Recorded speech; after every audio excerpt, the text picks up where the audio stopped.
All right, today we're going to get into a story that really sits at the intersection of love, insecurity, and, well, a whole lot of temptation. It's a wild case study about what happens when you decide to secretly test the one person you're supposed to trust more than anyone. And that really is the million-dollar question here, isn't it?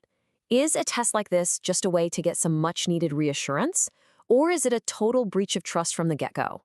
We're about to find out. So, let's meet our couple. At the center of all this, we have Sasha and her fiancé Dante. They're about to face this huge challenge in their relationship, but only one of them actually knows it's coming. So, what exactly is a loyalty test? Well, think of it like this. It's a completely manufactured situation.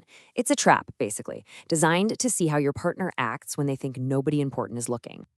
So here's the plan Sasha cooks up. She needs to know for sure, right? So she sends another woman, Kendra, into a club with a single mission. See if Dante is really as faithful as he says he is. The stage is officially set. Now, you gotta picture this. Dante is just having a totally normal night out. He's by himself, kind of tucked away in a quiet corner, just sipping his drink and vibing to the music. He has absolutely no idea what's about to happen. And this is where it all starts. Kendra spots him. She walks right up to him, seductively swaying her hips with every single step. She's not just approaching him, she is closing in for the kill. And she doesn't waste any time. She gets right up in his personal space and makes her intentions crystal clear with a super direct, super flirty offer. But Dante's response? It's immediate. He looks her right in the eye and just shuts it down cold with one simple fact. He's engaged.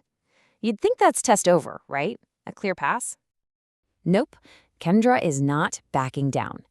She actually leans in closer and plays the ultimate temptation card: secrecy.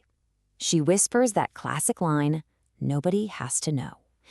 This just went from a simple flirtation to a direct invitation to cheat. But in this make or break moment, Dante's reaction is just absolute. He doesn't even hesitate. He doesn't flirt back. He doesn't entertain the idea for a second. He gives her zero room to keep going. And then he says this.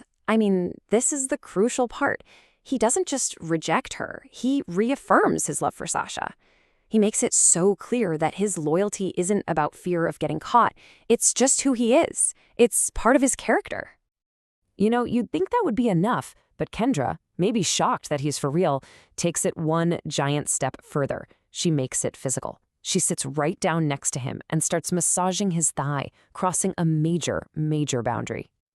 And Dante's reaction is just as decisive as his words. He doesn't just say no, he acts. He physically shoves her hand off of him and slides all the way to the other end of the sofa, creating this undeniable physical distance. He wants nothing to do with it. So he passed every single part of this test with flying colors. But here's the twist. And it's the part of the story that just changes absolutely everything. Yeah, you heard that right. Sasha was there the entire time, hiding behind a curtain, watching every single second unfold.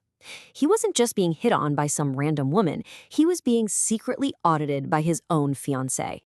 And in that moment, all the pressure, all the weight, it shifts completely to Sasha. She got the answer she was looking for, but at what cost? She's just standing there feeling guilty, wondering if what she did was wrong. He proved he was loyal, but what did she prove about her own ability to trust? And this brings us right to the core dilemma.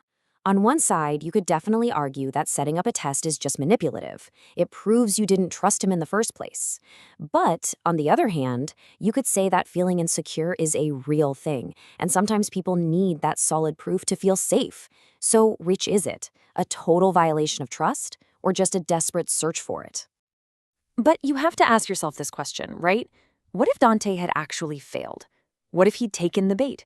Sasha created a situation that had the potential to completely blow up their relationship. Was she really ready for that outcome? So we're left with this really tough question. Dante passed with flying colors. He proved his commitment. But you have to wonder if Sasha won the battle only to lose the war. Can a relationship ever truly recover when one person was willing to orchestrate a whole deception just to feel secure? Did this test, which was meant to build certainty, actually end up shattering their trust for good?